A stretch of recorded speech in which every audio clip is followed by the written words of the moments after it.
students. Good afternoon. In continuation of our previous classes, today our class is going to dwell on Module 4, which is the aspect of writing skills, and it's going to cover only the first lecture.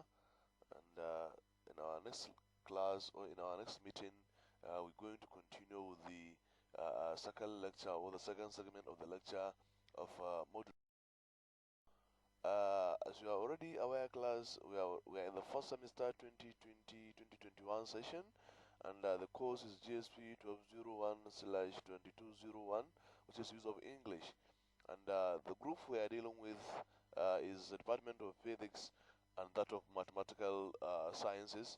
And also, I am Ademi Babura by name, who is going to be the facilitator. You see, class, when we talk about the issue of writing, the ability to write well is one of the most highly prized skills, because you see, class, if you remember, we have four different language skills, where we have speaking, we have listening, we have writing, and we have reading. But the ability to write well, or the ability to write generally, is one of the most highly prized skills. It's one of the most difficult and demanding skills.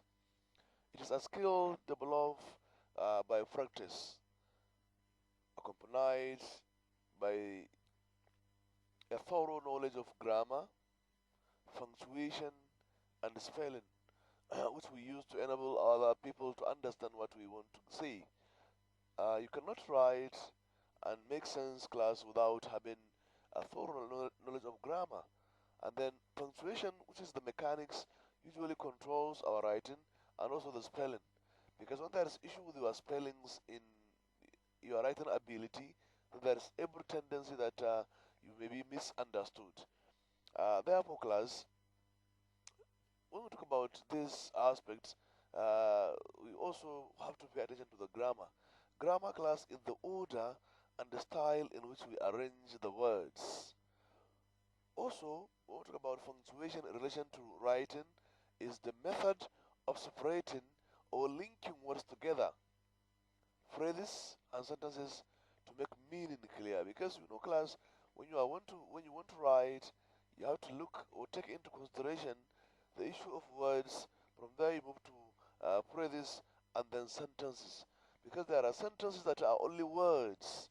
There are those that constitute of phrases, and those that have sentences. So to make meaning clear, you have to have clear words, clear phrases, and clear sentences.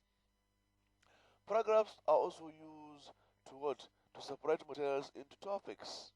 So this constituents, we're talking about the issue of words, the issue of phrases, the issue of sentences, the issue of paragraph are very vital issues when it comes to the writing aspect. Okay, class, what is writing? Writing is a type of accepted, orderly written communication. Look at this, class. Accepted and orderly written communication. Class, you shouldn't expect yourself to write in a non-acceptable manner and then in a kind of haphazard written communication. Your writing have to be orderly and also have to be what? Accepted.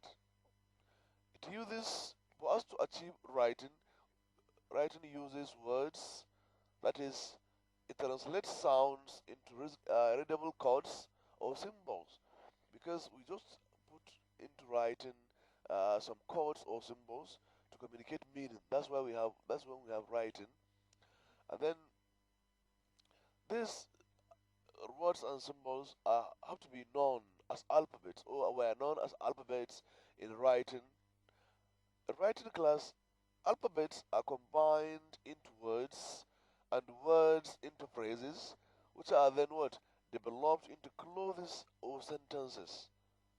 Therefore, class, these are hierarchically organized. That is, from one level to the other. That is, you can see from words to phrases, from phrases to what? to clauses or sentences. So the sentence class are subsequently collated into paragraphs, and then paragraphs would what? Give rise to essays, and then essays to chapters, and chapters will give rise to what? What we have as books. Therefore, class writing must aim at conveying the inner thought of the writer to the reader in the simplest and most understandable language in a cogent manner, such that the reader would not misinterpret the thought of the writer. What we are saying, class, here is that when somebody is writing, he has to have a particular thought or idea that he wants to communicate to his reader, so that that idea or that thought should be coded in a very simple and most understandable language in a very cogent manner, such that the reader would not what, misinterpret the thought of the writer. That is, he tried to have a very accurate idea, accurate meaning, so that there is not there wouldn't be what, miscommunication, or what we call a communication gap. That is the essence of writing. You see, everything you can see, class, especially in the learning environment, must have its essentials. Therefore, we're going to look at the essentials of good writing. For you to achieve a good writing, there are some essentials that you have to what? You have to pay attention to. For example, one, writing must satisfy the purpose of the writer and the reader. Because here, what we are trying to say is that we are not writing for ourselves. We are writing for what? The readers to read and appreciate our submissions, our ideas, our thoughts. Therefore, class, for our writing to be effective or essential or good writing, it must satisfy the purpose of the writer and the reader. Um, Secondly, class, it must also be well thought out, such that the reader is able to identify its theme and purpose. Because when the theme or the purpose of the writing is being defeated or is being left out, then there is every tendency that we're going to have a waste of time reading the content. Therefore, class, each and every writer must put in mind that his writing is going to be able to be identified, or the theme of the writing is going to be identified by the reader, and also the purpose is going to be identified by the reader. Then another thing is that a writer must choose a subject matter in which he or she is knowledgeable or can find materials to develop. You cannot write on something that you don't have idea on, or that you cannot find the available resources around you to develop. Therefore, class, make sure whenever we come to write something, either a book, an essay, whatever it is, there is available literature around. And also, the person writing should be knowledgeable about the area. Don't write on the area that you know you have problem with. Another thing is that, class, it must be organized in such a way that the reader can identify its trend. Yes, you should write that when you are writing, you shouldn't confuse your reader, so that whenever somebody comes to write your writing, he has to what? Identify its trend. That is, from A to B, from B to C, from C to D. That is what we mean about what we mean by the trend. Uh, Writing also, class, must be coherent in such a way that all the parts of the writing must live together, as well as show particular direction of thought. The writer must then use appropriate connective words to make the sequence clear. Because sometimes, class, we have a kind of writing that doesn't contain, or that doesn't follow coherent manner, that it has no direction. You see A, you see D, you see B, then so they are all what? They are all mixed up. So try to have a writing that can have a particular direction of thought that are not mixed up, and then the writing should also, or rather, must use uh, um, some corrective words, such as however, in such a way, by the way, furthermore. These are what we call connective words to make the sequence clear.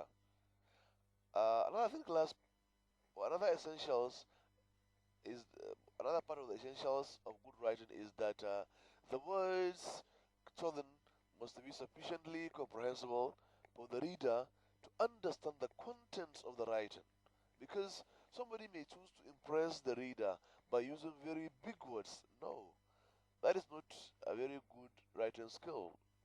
For one to write, he has to try and choose sufficiently comprehensible words, not necessarily uh, bombastic words or words that are very difficult or very big words. No, the essence of every writing is to what? Is to communicate.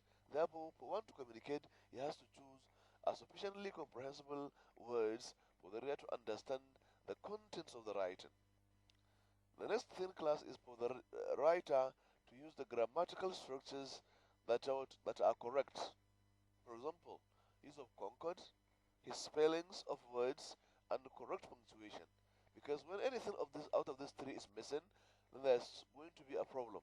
Therefore, each and every writer must contain or must use the grammatical structures that are correct. His concord, his spelling of words, and correct punctuation. Writing also class must be legible. By legible we mean what? When you are writing in a maybe computer, then you have to try and make your writing readable. That is what we mean by what? Legible. Because when the reader cannot read your writings, then there's a problem. There wouldn't be communication. Therefore, try and make your writing legible. And then also, writing must be what? Must be put in its right channel. Maybe if you're writing a letter, let it take the format of the letter. When you are writing a report, let it take the format of what? A report. When you are writing minutes, let it contain the order and the actual way a minute should be written. So also article or memorandum or communique. Whatever you are writing, try to make it looks like what? Like the format or like the format of that particular writing you are supposed to make. Be it a memo, formal letter that is informal, minutes, an article, memorandum, or communique, you try and make it looks like one. That is the point we're trying to make here. Another thing, class, is that the writing must be what? Logical. The thoughts and ideas must be what? Sensible. It must also be what? Sequential. That is, from A to B, from B to C, from continuously. So that the order will be what? Will look organized. Uh, it is also mix the sentence structures using both combination. That is to say, you use both simple, complex, and compound sentences. Don't use only one variety. No, try and have a cocktail, a mixture of structures. That is, use the simple, use the complex, use the compound, and even the compound complex. Try to have different type of sentences or structures in your writing. As such, class, also try to, as much as possible, use or express one idea in a paragraph. Because when you put more than one idea in a paragraph, there is every tendency that the ideas will be checked off and confuse the reader or make the writing flimsy enough to mislead the reader. Also, in choosing your topic sentence and developing it in the paragraph, because when you have one topic sentence per paragraph, then that means you are going to have one idea per paragraph, because every topic sentence carries along with it what? An idea. Therefore, try to have one topic sentence in every paragraph. With the topic sentence, class, containing the main idea, because sometimes we try to separate the topic sentence from the main. No, whenever you are writing, try to have the topic sentence containing the main idea, central message in the paragraph. That is the point one need to take care of. And also, class, if it is not a fiction, that is novel, maybe a short story, try and what? Make it punctual, because there are writings that are not fictions, but you can see how the writers try to invent some non-factual statements or issues in the writing. No, Whenever the writing is not fiction, then it must be what? Factual. Because fiction allows imaginations, factual writings that admits what? Accuracy and the verifiable truth. When you write and the content of the writing are not based on facts or factual writings, or there is no accuracy or verifiable truth, then your writing is likely to miss the trend, or to what? Miss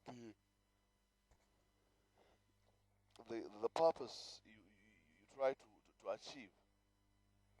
And if possible, class, illustrate ideas with data, visuals, for example, such as charts, graphs, diagrams, pictures, because this kind of illustrations usually guides the reader to understand better. Because when there are visuals such as charts, graphs, diagrams, pictures, this usually take the reader through to understand more the point you are illustrating. Class, a good writing should also be concise and precise. That is, don't overstretch your reader and put a very lengthy submission. Try and make it concise and precise without wasting too much words because of the cost and time of the reader. Because sometimes, class, the higher the, the writing, the more expensive it becomes. Or expensive in the sense of maybe monetary issues. Because when you want to buy, the pages covered by the writing usually determine the cost of the book or the submission, and also the time of the reader, or the time that will take the reader to go through the content also is a very precious thing to look at. Um, if there is need to quote or use other people's original work, then they must be acknowledged. Otherwise, the writer will be guilty of plagiarism or piracy, stealing of intellectual property. That is, class, here we are encouraging everybody to report exactly where he borrows idea, where he copied, where he adopts some certain points, so that he will escape the issue of plagiarism or piracy. Because don't use people's idea as your own. No, report it in the reference section, or even when you are through in-text citation.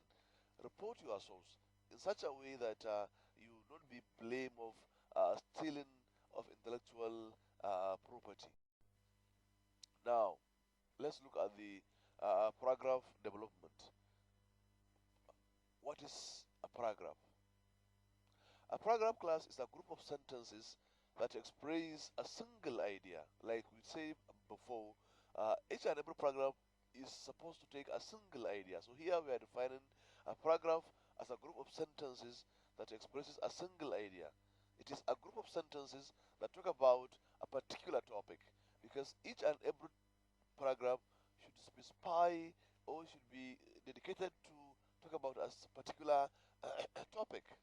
Therefore, class, the first sentence of the group usually is indented. That is, it begins a little bit more to the right of the margin than the rest of the sentences in the group. Here, that is what we mean by what? By indentation. When you are writing, or when your first sentence is indented, it should be, or it should begin with a little bit more to the right of the margin than the rest of the sentences in the group. Um, Alternatively, a paragraph can also, or can be marked by leaving a blank line from the preceding paragraph.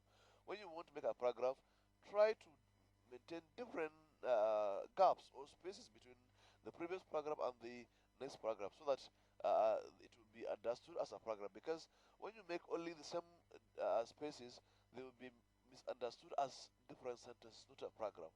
Therefore, class, here we are making an alternative for someone making a paragraph to mark the gap, or to mark the paragraph by leaving a blank line from the preceding paragraph. Class, the topic of a paragraph is usually introduced in a sentence. This sentence is called what?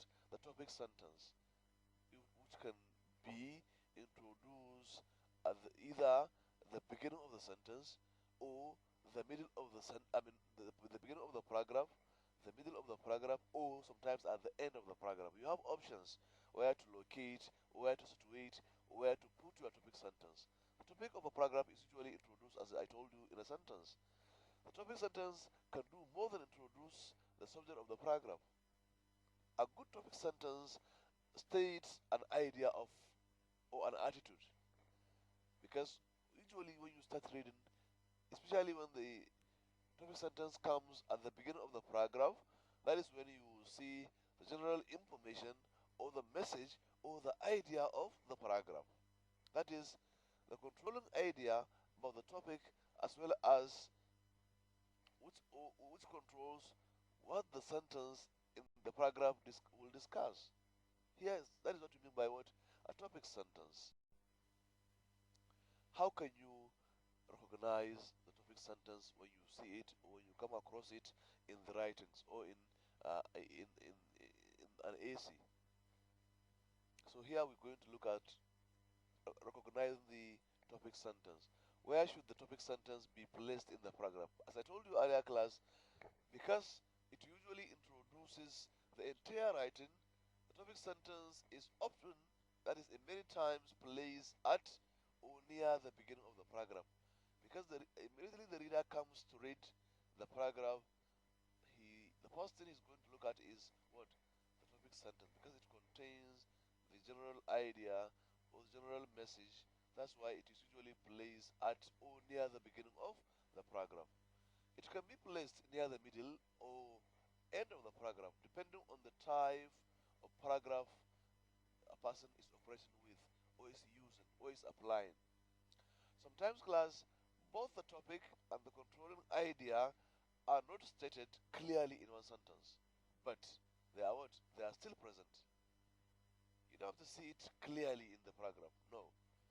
In this case, class, both are implied, that is, are suggested in the development of paragraph. So a reader, or maybe the writer, may choose to make his topic sentence not clearly stated in one sentence, but they are still present. So in this case, class, like both are implied, that is, they are suggested in the development of the paragraph. Now, let's look at the essay writing. But before then, class, what is an essay? What is an essay? Essay, class, refers to any short piece of writing that analyzes or interprets a situation in a personal way. Yes, look at it, personal way. Yes, that is an essay. Many class assignments call for an essay writing because so much of what you write is likely to be what? In an essay form. Therefore, class, when you write assignment, our expectation is going to be an essay form, because we don't give assignments to be objectives or fill in the blank or whatever it is. No. But we're expecting you to submit back a written essay, because so much of what you write is likely to be what? In an essay form. Therefore, class, some essays contain the opinion of the writers, Some classify or compare and contrast situations when they are making their essays. That is what we mean here, but is that they try to show relationship between things or ideas. Some essays describe a particular event, and in some essays, the writer tries to convince the reader to follow a course of action. That is what we call persuasive essay. Therefore, class, we write essays with different aims. Some show relationship between things or ideas, some describe particular event, and in some essays, the writer tries to what? Convince the reader in form of what? Persuasive essay. Therefore, class, essays are made up of three parts. The essays should contain three parts. You need to have what we call introduction, you need to have what we call the main body, and then finally you should have what we call conclusion or conclusion. There are basically four types of essays we have in in English. Thus, they are as follows. One, we have what we call narrative essay. This kind of essay, class, tells a story of what happened in the past. Maybe yesterday, last year, last week, which could be factual or what? Created. That is what? Fictional. It can be factual or it can be what? Fictional. That is, one may choose to report facts or may put it in terms of what? Fiction. That is, to what? To create a particular story that has not happened and make it in a narrative form. Therefore, class, the dominant tense used in the narrative essay is the past tense. If the narration is a typical experience, what people usually do, or it may be going on now, the present tense is used. Therefore, class, even though the dominant tense used in the narrative essay is the past tense, but if the narration is a typical experience, that is what people usually do, or it may be going on now, the present tense is also used to give a narrative essay. Then we have the second type of essay, which is called descriptive essay. This essay gives a clear picture of a situation or an event. It outlooks behavior, it is outlooks, it is behavior, etc. Here, adverbs, adjectives, figures of speech, metaphor, simile, etc. are used because this try to give the mental picture of what you are trying to describe.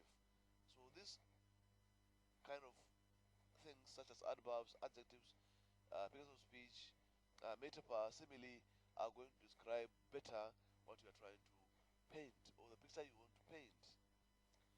The description must be what?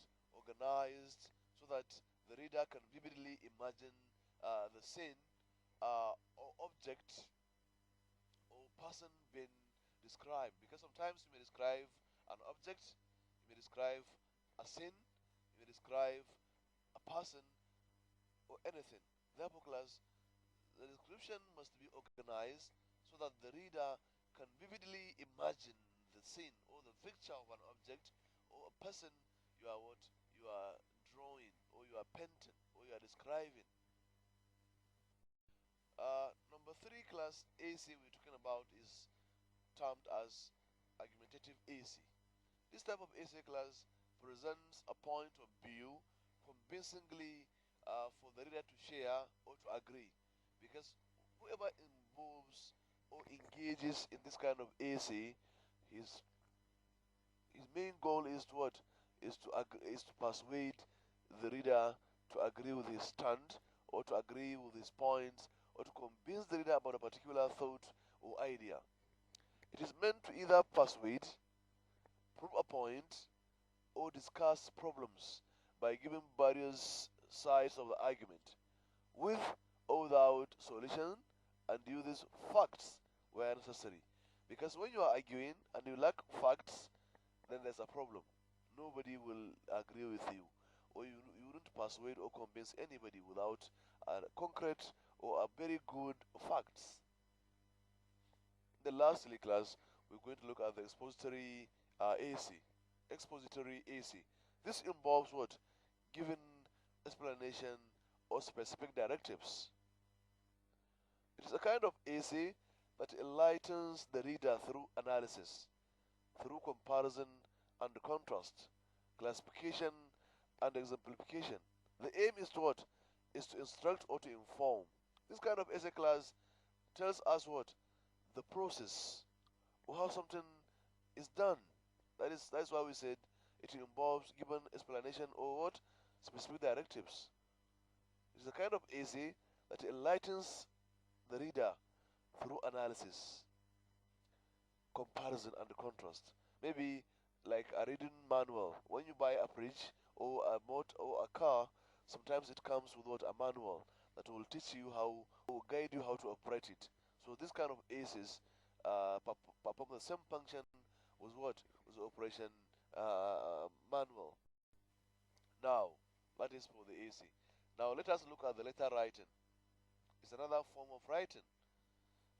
Class, in spite of the relatively recent prevalence of emails and text messages, as alternatives means of correspondence. Letter writing still enjoys a pride of place in terms of its utility and what is widely used by many people and organizations to correspond or to communicate with other people or organizations. So still, even with the coming or the domination of text messages and emails, there are a number of peoples or individuals, organizations that chose to communicate through letters. Therefore, class, letters are very much important in organizational activities. That is why companies employ highly trained and specialized secretaries and legal practitioners to help them, among other responsibilities, in writing very good letters for that is going to be used to issue statements outside the company or organizations. Therefore, class, letter is also very vital. We have many types of letter or letter writing. There is a bit of controversy among experts or among writers with regard to the types of letter writing that should be what adopted in a normal communication. Some scholars classify letters into two.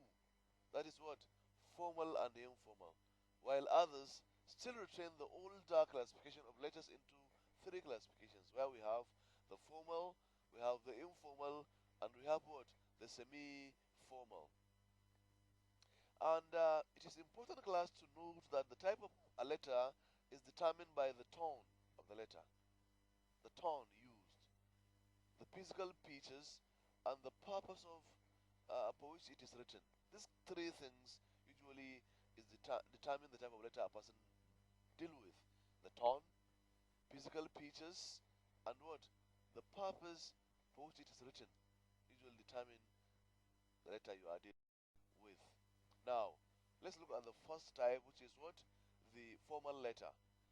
A formal letter, class, otherwise known as business letter or official letter, is the letter meant for official communication in business establishments, public institutions, or private organizations.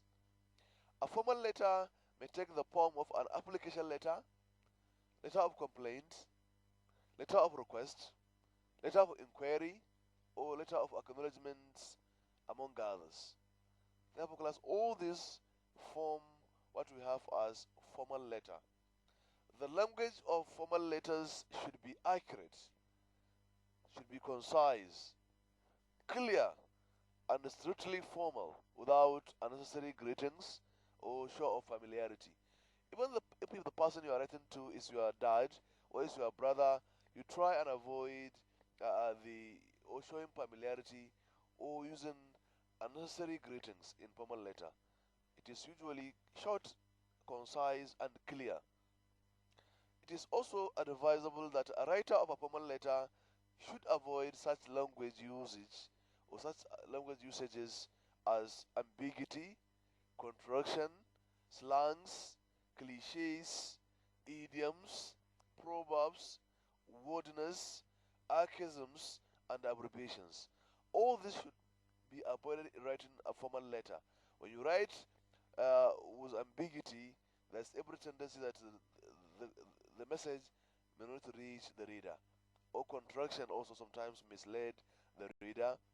Even the cliche or idioms or proverbs and wordiness are not welcome in formal letters. So try to avoid all this in writing a formal letter. Now, the format of a formal letter is one, address. Address. Formal letters have two different addresses. The address of the writer, that is addressor, and that of the recipient, which is what? Addressee. The address can be in a blocked or selected form and must be written in full with the exception of formal abbreviations such as PMB or PO Box. That is not be put in full. It should be it can be abbreviated. The address of the writer is written at the top right hand side or top right hand corner of the first page, followed by the date. This is followed at the left hand side of the page by the address of the recipient, which starts at the post line following the last line of the address of the writer. Abbreviations such as ST, post-rate, RD, forward, etc. are not allowed in both the two addresses. The name of the country should be written if the letter is to be sent to another country. Or 2. The date. This should be written below the address of the writer and before the address of the recipient, followed by a full stop after the date. These are some of the ways of writing the date.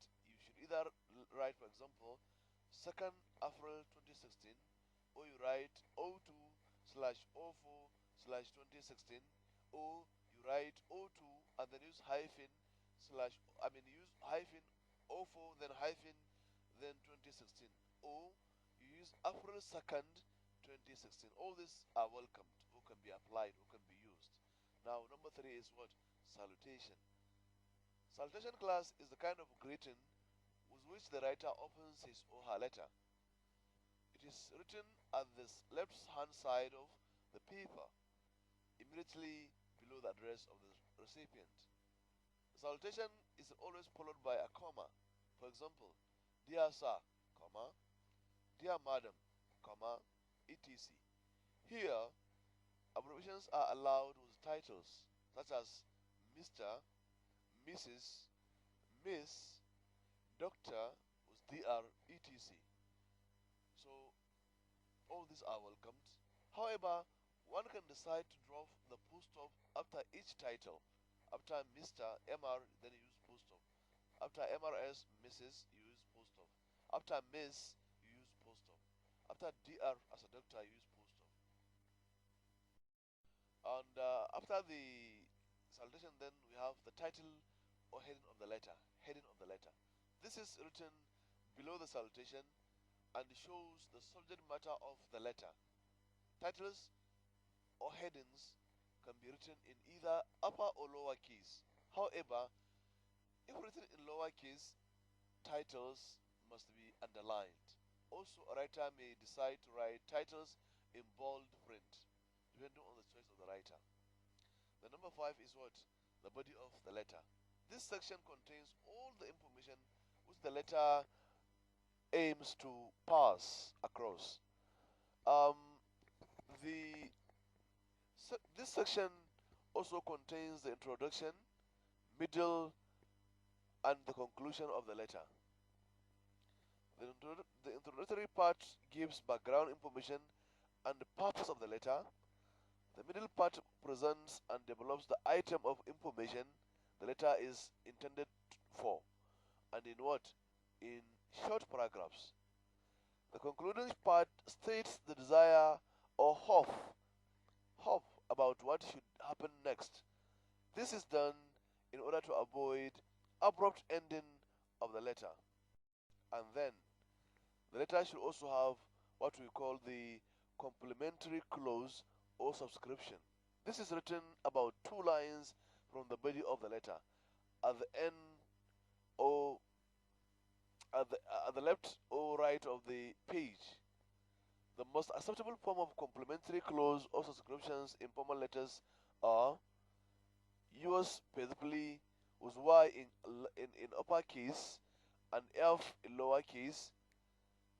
Other alternatives ways of closing formal letters include yours truly, best regards, and sincerely yours. So these are kind of subscriptions or complementary clauses that are welcomed in formal letters. And then number 7 is the signature and name of the writer. The signature of the writer should follow the complementary clause or subscription. Then his or her full name. A woman should identify her gender by indicating her marital status, putting Miss if he is not married, and Mrs. if she is married, or else MS, which applies to both married and unmarried women. All these titles should be what? Written in bracket after her full name. Now, as you can see, we have a very good example of the formal letter here. You can see we have the address on the right hand corner of the paper, the address of the writer, and then of the receiver, that is the addressee, on the left hand corner. We have the salutation, and we have the title where we have letter of request for Department of My Studies. You can see the content, and then we have the complementary clause, and then we have the subscription, the signature, and what? The full name. That is how it looks like. Now, let us look at the informal letter. This is a letter class written to family members, relatives, friends, and acquaintances. As such, it is otherwise known as a friendly or a personal letter. Informal letters can be written for a number of purposes or reasons, such as to congratulate someone on the birth of a new baby, to express sympathy, to offer greetings to someone. So all these can be purposes of informal letter. Due to the level of familiarity between the writer and the recipient of an informal letter, the language of the letter is expected to be what? To be relaxed and casual and even chatty. You may choose to be relaxed and share jokes, to be casual and be chatty in your use of language when you are writing an informal letter. However, the level of informality in these letters may differ from one person to another. This means that the language a person uses in writing to his father, uncle, or a very senior brother could be quite different from the one he or she uses to write to a friend or a colleague. Now, the format of an informal letter. It has address. Informal letters only have the address of the writer written at the top right hand side of the first page, followed by the date. Like informal letters class, the address of informal letters can be in block or indented form. The writer may decide to punctuate the address and the date, or he or she may leave out the punctuation altogether, but one must be consistent. If you want to use address, use punctuation, use it throughout.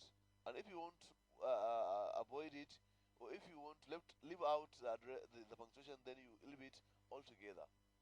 Then, number two is what? The date. This should be written below address. And the number three is what? The salutation. In informal letters class, the salutation usually takes the form of Dear Sani, Dear Joseph, for close relatives.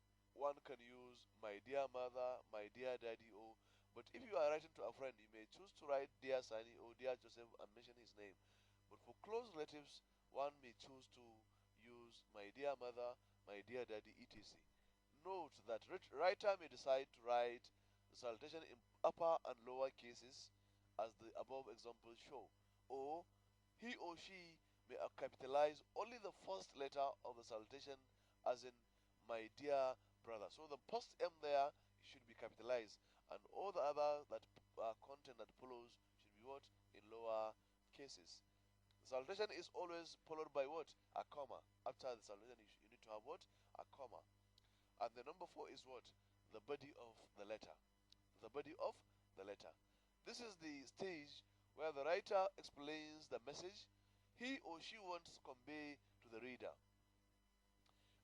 The tone of the language of informal letters is very important as it shows the level of familiarity and closeness between the two parties.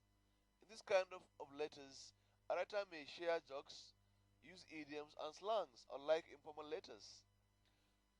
The language used in this letter or in informal letters may be used in it is constructed or contracted form, such as doesn't for does not, you are was contracted form in form of you are, isn't for is not, I've for I have, etc. One may begin an informal letter by asking about the person's health and family welfare, and also the complementary clause as number 5. For informal letters, the complementary clause or subscription may include any of these poems. Yours sincerely, yours affectionately, yours, or yours loving daughter. All this can be what? Poem of complementary clause in an informal letter. Complementary clause should be followed by a comma as we discussed earlier. And then the name of the writer should also be written below the complementary clause. You can see here we also have example of an informal letter where we have only one address by the right hand corner of the paper, and then we have Dear Said as our complementary as our salutation, and then you can see we have the body, and then we have the subscription. As you can read through the letter, we have the opening remark, we have the conclusion, we have all the other things it takes for a letter to be an informal letter.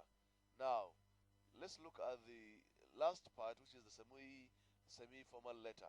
This is a letter which shares some characteristics of both formal and informal letters. As such, it is regarded as a letter which is neither formal nor informal letter.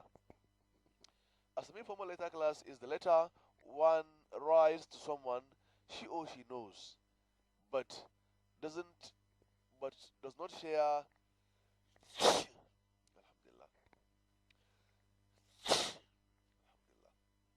But does not share close relationships or familiarity with. This include letters to former school head or boss for information, letters to an adult family friend, letters to a brother's or mother's friend, and similar persons. This kind of letter contains only the address of the writer, followed by salutation, that is, Dear Mr. Tayo, such as Dear Sir, etc. Um, this is followed by the body of the letter, which should be written in a polite and respectful manner. However, the language should not be too serious to the extent that the letter looks more formal than semi-formal. The closing of a semi-formal may range from more formal or less formal. Thus, the letter can be closed with yours sincerely, yours truly, best regards, cordially, etc.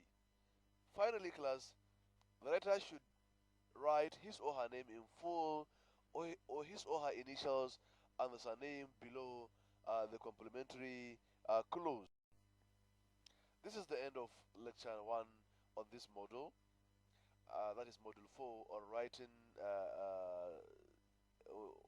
writing, and we shall continue with this other different aspects in the lecture 2 of the module in our subsequent meetings. Thank you very much, class, and best wishes. Thank you.